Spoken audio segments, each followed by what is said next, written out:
Shohei Ohtani has become known as a relatively quiet player when it comes to his actions on the field, not bat flipping on every home run, constantly chirping with opponents, or going back and forth with fans. But once in a while he'll break out a little additional show of personality, as we saw earlier this season when he bat flipped in an identical way on a big homer to what an Arizona Diamondback had done earlier in that contest. And we just saw another instance of this yesterday, when he responded to a heckler in perhaps the best way I've ever seen. Ohtani was up to bat in the ninth inning of a then 7-2 ball game, with LA having taken the lead solidly during a 5-run seventh. He would take the first pitch of his at-bat from Yuki Matsui for a called strike on a breaking ball, then foul off another one. A 93-mile-per-hour fastball just missed away before Matsui tried another breaking ball, this time eliciting a pop-up behind the plate and out of play. It was then on a 1-2 he would get a 94-mile-per-hour fastball at the top of the zone, absolutely crushing it at 109 miles an hour out to right center field, traveling 409 feet on its way to the second level of seating out there. This blast not only tied him with Kyle Schwarber for the National League lead at the time with 45, but would also see him, as he was approaching the dugout, go up to a Padres fan who I'm assuming had been jawing at him all contest, during which time he had struck out twice, and dap him up, then give him a little pat on the back. The Padres fan thankfully took this in good spirits, giving the universal nod of, "Yeah, he got me," afterwards, and Shohei couldn't help but crack up over the incident for a couple minutes continuously following. I personally think this is probably the best response you can have to a heckler. Nothing obscene or borderline violent, just a good-natured ribbing that also functions as a cool moment for that guy as well.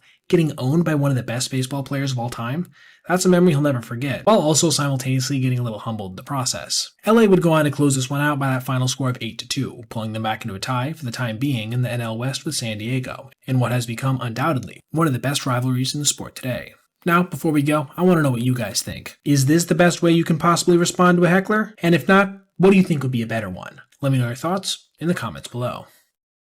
Alright everybody, if you made it this far, I appreciate you watching, and if you did, consider checking out any of these other videos on your screen right now for other content just like this.